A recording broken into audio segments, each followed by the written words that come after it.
Os campos de café eram palco de uma cena inusitada que despertava risadinhas maldosas entre os demais feitores. No centro da atenção, o capataz mais temido da região, conhecido por sua mão de ferro e silêncio mortal, carregava um balde de água fresca e panos limpos para uma escrava febril. Ela estava caída sob a sombra de uma mangueira, tossindo fracamente, com a pele pálida contrastando com o solo escuro. Os outros homens, acostumados à brutalidade, não escondiam o deboche. Eles trocavam olhares cúmplices e faziam piadas obscenas, sugerindo que o carrasco finalmente amolecera o coração por uma fraqueza da carne. O capataz, porém, não respondia às provocações. Ele permanecia agachado ao lado da mulher, limpando sua testa com uma delicadeza que ninguém jamais imaginaria existir em seus dedos grossos e cicatrizados. Para ele, o riso dos ignorantes era apenas um ruído distante diante da gravidade do que estava em jogo. O escárnio aumentava a cada dia, pois o capataz passou a dispensar a mulher das tarefas pesadas, assumindo ele mesmo parte do trabalho dela nas madrugadas. Os outros capatazes começaram a chamá-lo de o protetor das sombras, rindo de como um homem tão imponente se rebaixava a cuidar de alguém que, aos olhos deles, era apenas uma peça descartável e doente. O dono da fazenda, um homem ganancioso que só se importava com a produtividade, começou a desconfiar daquela benevolência súbita. Ele via o seu melhor homem perdendo tempo com uma enferma e sentia que sua autoridade estava sendo desafiada pelo exemplo de fraqueza que o capataz dava aos outros. As risadas nos galpões de ferramentas eram constantes. Diziam que o capataz estava enfeitiçado ou que a loucura finalmente o alcançara. Mas, por trás daquele silêncio estoico, o homem escondia um fardo que o impedia de dormir.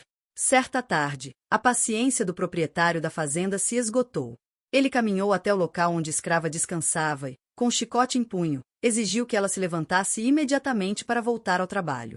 Os outros capatazes se aproximaram, formando um semicírculo, ansiosos para ver a humilhação do colega protetor.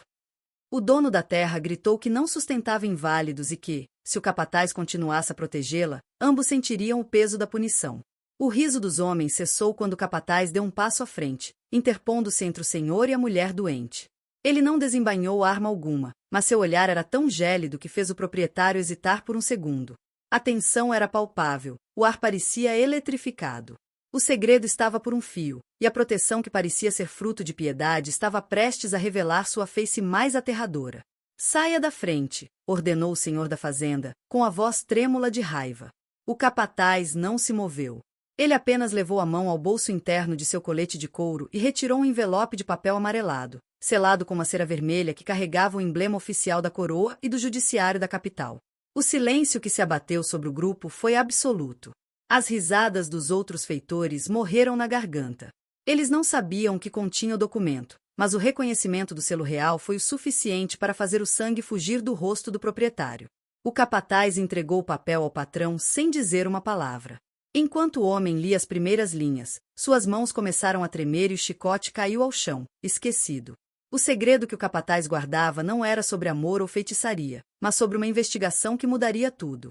O documento revelava que a escrava doente não era quem todos pensavam. Ela era, na verdade, a única testemunha sobrevivente de um crime colossal envolvendo o desvio de terras e o assassinato de um tabelião importante anos atrás. Mas o choque maior veio com a linha seguinte. O capataz não era um simples empregado da fazenda, mas um oficial infiltrado do governo, designado para protegê-la até que ela pudesse depor perante a alta corte. O detalhe que fez todos tremerem foi a revelação de que o dono da fazenda era o principal suspeito e que o capataz tinha autoridade legal para prender qualquer um que interferisse na saúde ou na segurança daquela mulher. Os feitores que antes riam agora sentiam um suor frio escorrer pelas costas. O jogo de poder tinha virado de forma catastrófica para os opressores. O proprietário tentou gaguejar uma defesa, mas o capataz, finalmente quebrando seu silêncio, falou com uma voz que ecoou como um julgamento final. Ele explicou que cada insulto, cada risada e cada tentativa de maus-tratos contra a mulher haviam sido documentados em seus relatórios diários enviados por mensageiros secretos. Aqueles que riram do capataz protetor agora percebiam que estavam rindo de sua própria condenação. A mulher doente não era apenas uma protegida, ela era a chave que abriria as portas das masmorras para todos eles. A autoridade do dono da fazenda evaporou instantaneamente. Ele olhou ao redor, buscando o apoio de seus homens, mas os outros capatazes já estavam se afastando, tentando se desvincular do patrão para salvar a própria pele. O segredo revelado tinha o peso de uma montanha sobre a cabeça de cada um deles. A escrava, embora fraca, esboçou um sorriso pálido ao ver a queda de seus algozes. O capataz ajudou a se levantar com a mesma calma de antes, mas agora todos viam aquele gesto com reverência e terror. Ele informou que uma tropa de soldados já estava a caminho para escoltá-los e para lacrar a fazenda para a investigação. O pânico se espalhou entre os que antes se sentiam intocáveis. O segredo que veio à tona não trazia apenas justiça para a mulher, mas uma sentença de morte para os negócios obscuros que sustentavam aquele lugar.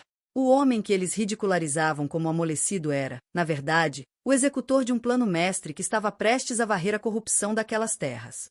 A fazenda, outrora um império de medo, agora era uma cena de crime prestes a ser desmontada. Enquanto o sol começava a se pôr, o som de cascos de cavalos ao longe confirmou as palavras do oficial disfarçado. Os soldados da Guarda Imperial despontaram no horizonte, suas armaduras brilhando contra a luz alaranjada. O dono da fazenda caiu de joelhos na terra, a mesma terra onde ele tantas vezes humilhara os outros. Ele implorou por clemência, alegando que fora enganado, mas o capataz apenas guardou o envelope de volta no colete e virou as costas. O tempo das palavras tinha acabado. Os feitores que riram agora permaneciam de cabeças baixas, esperando o aço das correntes que em breve substituiria o riso de deboche. A justiça, embora lenta e muitas vezes invisível, tinha chegado de forma implacável através daquele que eles consideravam um traidor de sua própria classe de carrascos.